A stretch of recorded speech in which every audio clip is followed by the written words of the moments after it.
ہم نے ان لوگوں کی اسی طرح آزمائش کی ہے جس طرح باغ والوں کی آزمائش کی تھی جب انہوں نے قسمیں کھا کھا کر کہا کہ صبح ہوتے ہوتے ہم اس کا میوہ توڑ لیں گے اور انشاءاللہ نہ کہا.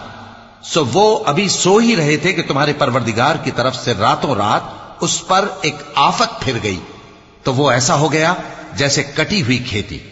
پھر جب صبح ہوئی تو وہ لوگ ایک دوسرے کو پکارنے لگے کہ اگر تم کو کاٹنا ہے تو اپنی کھیتی پر سویرے ہی جا پہنچو. سو وہ چل پڑے اور آپس میں چپ کے کہتے جاتے تھے کہ آج وہاں تمہارے پاس کوئی فقیر نہ آنے پائے، اور کوشش کے ساتھ سویرے ہی جا پہنچے گویا پیداوار پر قادر ہیں.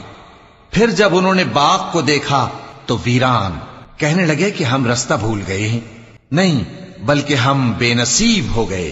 اور جو میری نصیحت سے منہ پھیرے گا اس کی زندگی تنگ ہو جائے گی اور قیامت کو ہم اسے اندھا کر کے اٹھائیں گے.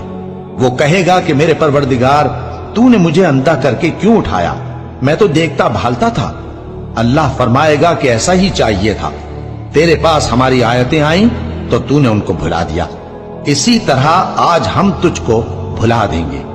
اور جو شخص حد سے نکل جائے اور اپنے پروردگار کی آیتوں پر ایمان نہ لائے ہم اس کو ایسا ہی بدلہ دیتے ہیں، اور آخرت کا عذاب بہت سخت اور ہمیشہ باقی رہنے والا ہے. تو کیا یہ بات ان لوگوں کے لیے موجب ہدایت نہ ہوئی کہ ہم ان سے پہلے بہت سے فرقوں کو ہلاک کر چکے ہیں جن کے رہنے کے مقامات میں یہ چلتے پھرتے ہیں. عقل والوں کے لیے اس میں بہت سی نشانیاں ہیں. اور اگر ایک بار تمہارے پروردگار کی طرف سے پہلے صادر اور جزائے اعمال کے لیے ایک میعاد مقرر نہ ہو چکی ہوتی تو نزول عذاب لازم ہو جاتا.